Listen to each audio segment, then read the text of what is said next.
2017, April 14th, 11:22, New York time in the morning. Mr. Guo's Twitter account at that time, Quark Miles, published a tweet announcing the 3-hour live broadcasting with VOA, Voice of America, at 9 a.m. New York time on April 19th.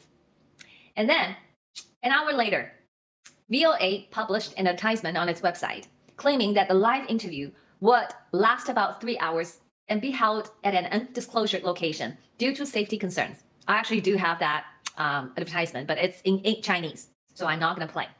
And then, fast forward, approximately 48 hours before the live, Liu Yanping, the Chinese CCP official, one of them, and then he at that time was the Secretary of the Central Commission of Discipline and Inspection of the Ministry of National Security, called Mr. Guo and said that VOA interview wouldn't go ahead and would be stopped. So he left his words and said you couldn't be successful. And then around the same time, the New York Times article published on April 19 mentioned that the PRC Ministry of Foreign Affairs summons the Beijing-based VOA reporter Bill, I think ID or Ida, on Monday, April 17th.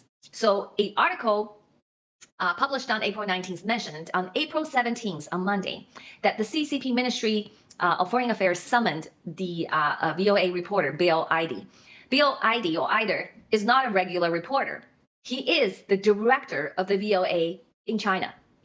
And he was told by the CCP Ministry of Foreign Affairs that Miles's interview would be viewed by China as interference in its internal affairs and as might affect the renewal of the journalist's visa. In addition, officials from the Chinese embassy in Washington also called Voice of America to try to stop the interview from going ahead. So the CCP pressed the pressure in China to the VOA head in China, and also put the pressure from the embassy in United States to the VOA, the headquarters of the VOA in the United States, try to stop this interview. And then forward another 24 hours, Liu Yanping, the secretary, the CCP from the Ministry of National Security, called Guo again, demanding Mr. Guo giving up the VOA live interview and threatening that it would fail. And then 17 hours, 4 p.m. on April 18th, Pacific Alliance Opportunity Fund, short for PAX, a subsidiary of the Pacific Alliance Group, PAG, a Cayman Island registered private investment firm based in Hong Kong and headed by a CCP spy, Shan Weijian, filed a complaint against Miles Guo in the New York State Superior Court alleging a contract dispute date back to 2008. And then 9 hours before the live broadcasting, the South China Morning Post published an article stating that Interpol on Tuesday, which is April 18th evening, issued a red notice for the Chinese tycoon Guo Wengui at China's request, calling him a criminal at large. Okay, so at the same time, Mr. Guo, right after this article was published, the red notice, the news about red notice is spreading, Mr. Guo tweeted, and then on his tweet that published, he's trying to comfort all the followers. Okay, he said, "Dear netizen, I'm fine, so do not worry.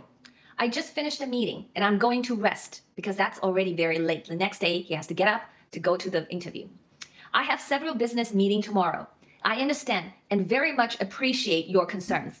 Please firmly believe the evil cannot prevail over good, and don't let fear become a tool of the bad guys."